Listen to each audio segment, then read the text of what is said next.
yo soy Emilio Martínez y vamos a hablar de las vértebras cervicales. Se dividen en 6 y la primera es la C1 y es muy importante porque es la Atlas. Y podemos ver que tiene unas carillas que conectan justo con el cóndilo occipital, con un foramen vertebral y que aparte tiene otros dos forámenes transversales, además de sus apófisis transversales, justamente que por aquí ligaciones que nutren a la médula vertebral. Por otro lado tenemos acá un tubérculo, el tubérculo posterior y aquí el tubérculo anterior. Y aquí en esta cavidad pues, va inserta con la apófisis odontoide de la vértebra C2. Por el lado de abajo podemos ver que también tienen sus laminillas que son para conectar con la vértebra C2, que es el axis, y pues poder tener una articulación cartilaginosa sin condrosis. Luego tenemos la vértebra C2, que es el axis odontoide, que justamente conecta con la vértebra C1. También tenemos sus laminillas, sus forámenes transversos y su foramen vertebral.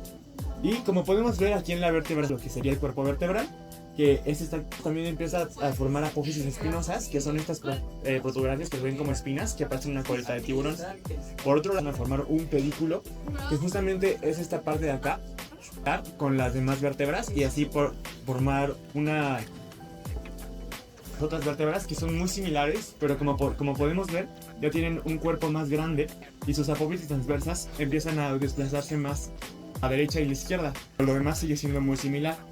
La última vértebra, que sería la C7, una vértebra de transición hacia las vértebras torácicas, y como podemos ver ya está más cambiada, su cuerpo vertebral ya está muchísimo más grande. Además también sus laminillas empiezan a tener un desplazamiento al lado posterior. Los forámenes siguen muy similares, pero también han cambiado de forma, de un tipo triangular a uno ya más circular. Hola, yo soy Shirley y yo les voy a platicar de las vértebras torácicas. Están en la columna vertebral y son 12. Empezamos por aquí. Esta es la primera vértebra torácica. Las características de esta son que tienen su foramen vertebral, que es como en forma de un corazón. Tiene su apófisis espinal, que es un poco más larga y está como hacia abajo. Y tiene sus dos apófisis transversales, que son las que se articulan con las costillas. Y ahora vamos con las vértebras lumbares. Estas 5, foramen tiene forma más como, muchos dicen que de triángulo, pero es más como un romboide. Tiene sus apófisis transversales y tiene su apófisis espinosa, pero su apófisis espinosa es un poco más corta y aquí es donde se van a conectar los músculos muy fuertes de las lumbares. Son 5 y la última, la L5, es la más grande y la más fuerte de todas porque es la que tiene todo el peso del cuerpo y es la que va a pasar chaxi. Tenemos dos discos intervertebrales, articulaciones cartilaginosas del tipo de sínfisis. Hola, soy Cristi y les voy a presentar el hueso coxal.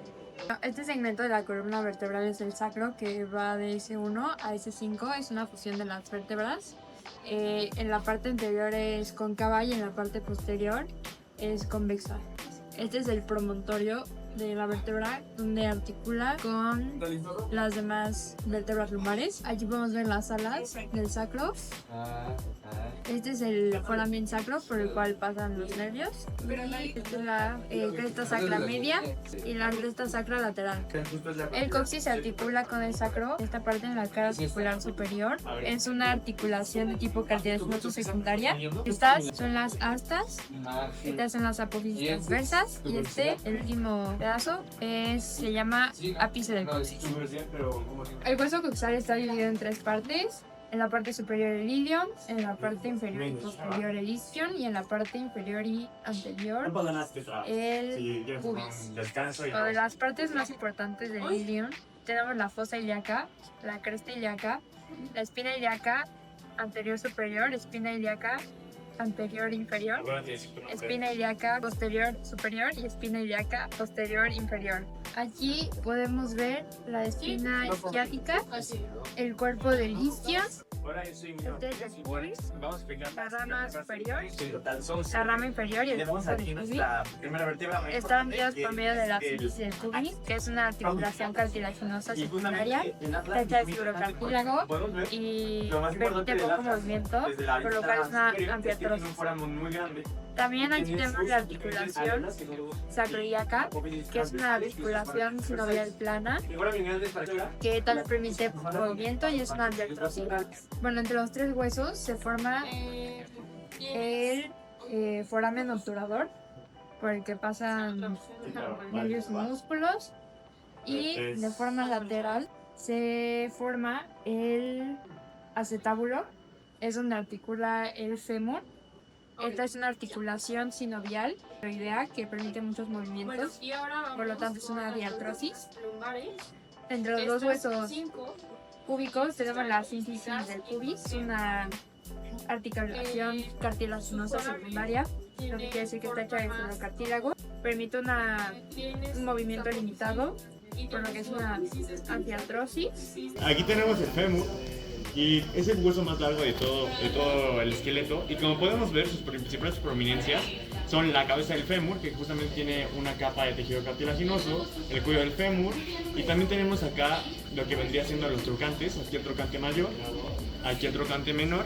También tenemos una línea rígida, una línea medio rígida del fémur, que no se ve aquí muy bien, pero está de acá.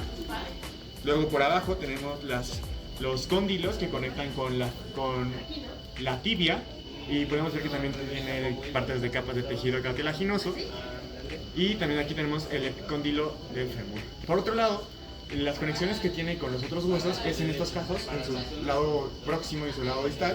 Aquí es la articulación congenio-femoral con el coxis, y es una articulación de enartrosis, es decir, que puede permitir distintos movimientos: abducción, aducción, flexión, extensión y circunducción. De este lado tenemos la articulación tibiofemoral, tipo de articulación sinovial de bisagra. Sin embargo, es una de bisagra modificada, también llamada tipo bicondilea, porque también permite un pequeño movimiento de circunducción. Hola, yo soy Roberto y a continuación les hablaré de los huesos de la tibia y el peroné. Bueno, las partes del hueso son la epífisis, que es esta, la metáfisis, la epífisis con la diáfisis, nuevamente la metáfisis y la epífisis. Sus principales protuberancias son el cóndilo medial, que es esta parte, el cóndilo lateral, esta parte, la tuberosidad tibial y el malleolo lateral. Bueno, las articulaciones que tiene este hueso son la tibiofemular, los cóndilos de la tibia con los cóndilos del fémur, es de tipo sinovial troclear y básicamente hace la articulación que conocemos como la rodilla. También está la tibiolar proximal, que es con la cabeza del peroné, y la tibiofibular distal, que es en la parte inferior de la pierna. También tiene una articulación con el tobillo, con el astrágalo, que hace la articulación del tobillo. Se me olvidó mencionar la articulación tibiofibular proximal, es de tipo sinovial plana, y la articulación tibiofibular distal es de tipo fibrosa.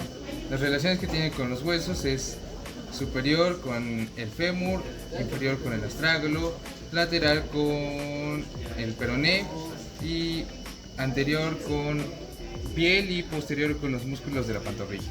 Bueno, aquí está la fíbula, el otro hueso a comentar. Esta es la esta es la epífisis, metáfisis, diáfisis, metáfisis nuevamente y epífisis.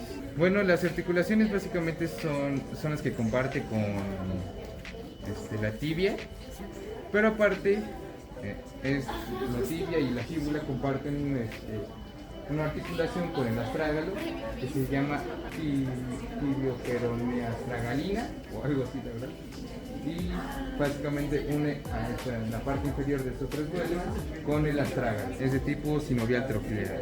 ¿Okay? Las relaciones que tiene este hueso es superior con la tibia, inferior con el astrágalo. Soy América y voy a hablar acerca de los huesos del pie. Primero tenemos el calcáneo, el astrágalo, cuboideo y el navicular y 3 cuniformes.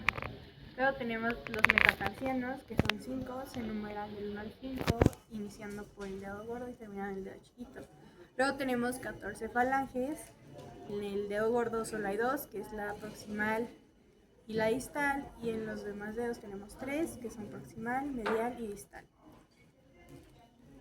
Luego, las prominencias principales son el calcáneo, que forma el talón, el astrágalo, que se junta con la tibia y forma el ojito de acá, y la cabeza de los metatarsianos, que es lo que se ve en el dorso del pie. Bueno, ahora voy a hablar acerca de las articulaciones. La subtalar conecta el calcáneo con el astrágalo, es de tipo sinovial trocoide y permite la eversión e inversión.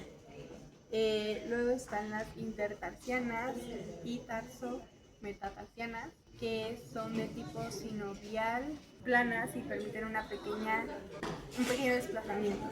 Luego están las tarsofalángicas, que que son de tipo sinovial condileas y permiten la flexión, extensión, abducción, aducción y circunducción. Luego están las interfalángicas, que son de tipo sinovial trocleares y permiten la flexión y la extensión.